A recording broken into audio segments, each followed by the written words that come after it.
तो विपक्षी एकता को लेकर के होने वाली बैठक की तारीख अब तय हो गई है। पटना में 23 जून को यह बैठक होगी। डिप्टी सीएम तेजस्वी और जेडीयू अध्यक्ष ललन सिंह ने प्रेस कॉन्फ्रेंस कर इसकी पुष्टि कर दी है। और इस बैठक में कांग्रेस अध्यक्ष मल्लिकार्जुन खड़गे, पूर्व सांसद राहुल गांधी, यूपी के पूर्व CM Akhilesh Yadav, Jharkhand CM Hemant Soren, Bengal CM Mamata Banerjee शामिल होंगी और इनके अलावा दिल्ली के सीएम अरविंद केजरीवाल, तमिलनाडु के मुख्यमंत्री स्टालिन शामिल होंगे। लेफ्ट नेता डी राजा, सीताराम येचुरी भी बैठक में मौजूद होंगे। हालांकि केसीआर का इसमें नाम नहीं है। तेजस्वी ने कहा कि सभी विपक्षी दलों को साथ लाने का प्रयास किया जा रहा है और इस बैठक के बाद पॉजिटिव रिजल्ट सामने आएगा। तो वहीं ललन सिंह ने बीजेपी पर बड़ा हमला बोलते हुए कहा कि देश में अघोषित आपातकाल है, जो बोलता है उस पर तुरंत कार्रवाई होती है। तय हो गया है कि 23 जून को पटना में विपक्षी दलों की बैठक होगी। आज की तारीख में अघोषित आपातकाल लागू है। कोई एक चूस शब्द अपनी जुबान से नहीं निकाल सकता है और जो एक शब्द चूं अपने जबान से निकाला सरकार के खिलाफ, उस पर तुरंत तोतों की कार्रवाई शुरू हो जाती है। तो इसलिए आज की आवश्यकता है कि भाजपा मुक्त यह देश बने, देश में फिर से लोकतंत्र स्थापित हो और विपक्षी एकता की जो बैठक 23 तारीख को यहां होने वाली है, एक उसमें अहम भूमिका निभाएगा। अब स्पष्ट हो गया है। 12 तारीख को कुछ जो लीडर, उनकी अपनी प्रायर एंगेजमेंट रही, इस वजह से आने में थोड़ी असुविधा थी। लेकिन सबका राय बना कि सब पार्टी के जो हेड हैं वो रहे, उसी तिथि को बैठक जो है बुलाई जाएगी। तो तय हो गया है। वेन्यू जो है वो पटना में है। पटना में एक बड़ी बैठक होने जा रही है और सभी नेताओं ने अपनी सहमति दे दी है। सभी लोगों का प्रयास इसमें लगा। माननीय मुख्यमंत्री जी खुद, उनके साथ हम खुद कई जगह पर कई नेताओं के साथ हमारी मुलाकात भी हुई और हमको लगता है कि सब लोग एक प्लेटफॉर्म पे आ रहे हैं। तो जो देश के जो हालात हैं, लोकतंत्र पर जिस प्रकार से प्रहार किया जा रहा है, संविधान के साथ छेड़छाड़ किया जा रहा है, मुद्दे की बात नहीं हो रही है, एक तरफा तानाशाह रवैया अपनाया जा रहा है, तो इसको देखते हुए एक अहम बैठक पटना में होने जा रहा है। तमाम जानकारी के लिए न्यूज रूम से संपादक अशोक मिश्र जी इस वक्त हमारे साथ बने हुए हैं। अशोक जी, विपक्षी एकता को लेकर के बैठक की तारीख तय हो गई है, लेकिन यहाँ पर केसीआर ने पेंच को फंसा दिया है। क्या कुछ कहेंगे आप? बिल्कुल, बिहार ही नहीं देश की सियासत के लिए एक बड़ी खबर है कि नीतीश कुमार जिस मुहिम पर लगे हुए थे 2024 से चुनाव को लेकर के विपक्षी दलों को एकजुट करने की जो मुहिम थी नीतीश कुमार की, वह अब धीरे धीरे मुकाम तक पहुंचता दिख रहा है। और यही वजह है कि 12 जून को जो बैठक स्थगित की गई थी वो अब 23 जून को होगी। और जैसा कि आपने खुद कहा है, ललन सिंह और तेजस्वी यादव ने इसका ऐलान किया है। उन्होंने दावे भी किए हैं कि बैठक में कौन कौन से नेता शामिल होंगे और किस तरह से यह बैठक महत्वपूर्ण है और इस बैठक के जो परिणाम होंगे वो 2024 के चुनाव के लिए कितने महत्वपूर्ण होंगे, ये ललन सिंह और तेजस्वी प्रसाद यादव ने बताया है। लेकिन जो सबसे बड़ा सवाल आपने पूछा है निशु, कि इसमें केसीआर का नाम नहीं है, यानी कि केसीआर ने विपक्षी एकता की मुहिम को एक तरह से झटका देने की कोशिश की है।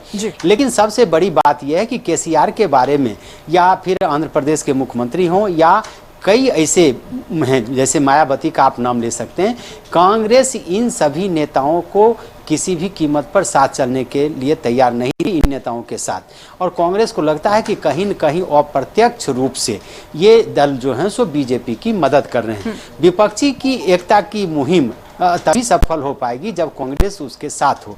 वैसी परिस्थिति में अगर केसीआर नहीं भी आते हैं तो विपक्षी एकता की मुहिम को कोई बड़ा नुकसान होने वाला नहीं है, क्योंकि केसीआर के खिलाफ में वहां पे कांग्रेस ही सबसे मजबूत पार्टी है। तो वैसी परिस्थिति में कांग्रेस को उन राज्यों में भी लाभ मिलेगा जो विपक्ष के लिए फायदेमंद होगा, जहां से या तो आंध्र प्रदेश या तेलंगाना की बात करें तो इन दोनों राज्यों में कांग्रेस का मुकाबला सीधे तौर पर वहाँ के क्षेत्रीय दलों से है। वहाँ बीजेपी की हैसियत बहुत ज़्यादा नहीं है, तो इसलिए विपक्षी दलों की जो महत्वपूर्ण बैठक 23 जून को बुलाई गई है वह उन बड़े नेताओं की बैठक है जिनकी कहीं न कहीं किसी न किसी राज्य में सरकार है या उन राज्यों में जहां उनके ताकत है वो काफी महत्वपूर्ण मायने रखती है। उत्तर प्रदेश में भले ही अखिलेश यादव की सरकार न हो, लेकिन अखिलेश यादव उत्तर प्रदेश विधानसभा में विरोधी दल के नेता हैं, एक बड़ी हैसियत है उनकी, तो इसलिए अखिलेश यादव अगर साथ में हैं तो कांग्रेस और अन्य विपक्षी दलों को उत्तर प्रदेश में भी अच्छी स्थिति रहेगी, यानी कि विपक्षी एकता की मुहिम को एक बहुत बड़ा बल मिलेगा।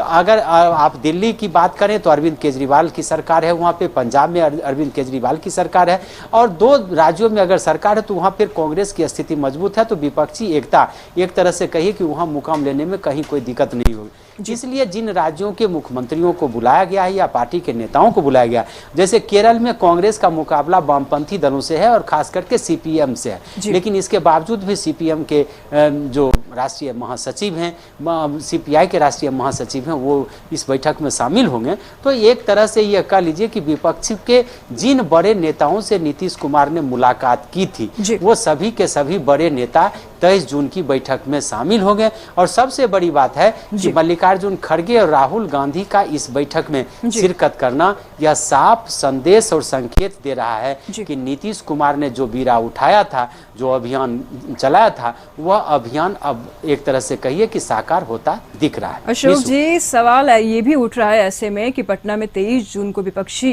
नेताओं की बैठक होने वाली है, इसमें बड़े बड़े नेता शामिल हो रहे हैं अशोक जी, और सभी के सभी जो नेता हैं अपने आप को कहीं ना कहीं प्रधानमंत्री के उम्मीदवार भी मानते हैं। आप अगर ले अरविंद केजरीवाल को ले लेते हैं, मल्लिकार्जुन खड़गे को ले लेते हैं, और माफ कीजिएगा मल्लिकार्जुन खड़गे तो फिलहाल अपने आप को उम्मीदवार नहीं समझ रहे पीएम का, लेकिन राहुल गांधी भी है, मल्लिकार्जुन खड़गे बड़े नेता हैं, ममता बनर्जी को आप देख लीजिए, यहाँ पर नीतीश कुमार भी। ऐसे में कमान किस हाथ में जाएगा? देखिए, अभी सबसे पहला सवाल यह है निशु कि प्रधानमंत्री कौन होगा और नहीं होगा, इस पर कहीं कोई चर्चा नहीं। सबसे पहला सवाल विपक्षी दलों के नेताओं के सामने है और सबसे बड़ी चुनौती भी है उनके समक्ष कि 2024 में बीजेपी के विजय रथ को किस तरह से रोका जाए, यानी कि बीजेपी को लाल किले पर झंडा फहराने के लिए नहीं दिया जाए।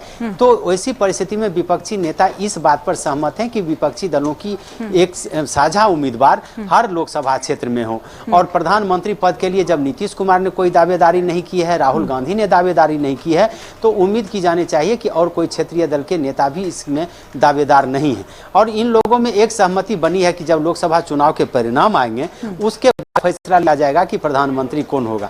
तो सबसे बड़ा संकट अभी विपक्षी दलों के बीच है, उनके सामने है कि वो अपना अस्तित्व किस तरह से बचाएं, बीजेपी को किस तरह से मात दें और वो अपनी राजनीतिक हैसियत लोकसभा में किस तरह से मजबूत करें। तो वही इस पर आम सहमति है। अब सहमति का जब स्वरूप सामने आएगा तब होगा कि किन राज्यों में किस दल के उम्मीदवार हों जिसको अन्य विपक्षी दलों का सहयोग हो। तो स्वाभाविक है जहां कांग्रेस हिंदी प्रदेश में मौजूद है वहां कांग्रेस को सभी विपक्षी दल के नेता समर्थन करेंगे, और जहां कांग्रेस कमजोर में है, जहां आप मजबूत में है या अन्य क्षेत्रीय दल जहां मजबूत हैं वहां कांग्रेस उन्हें मदद करेगी। तो इन सारी बातों को सुलझा लिया जाएगा। सबसे बड़ा संकट यही था निशु कि विपक्षी दल के नेताओं को एक मंच पर किस तरह से बुलाया जाए, और इसमें नीतीश ने सफलता हासिल कर ली है।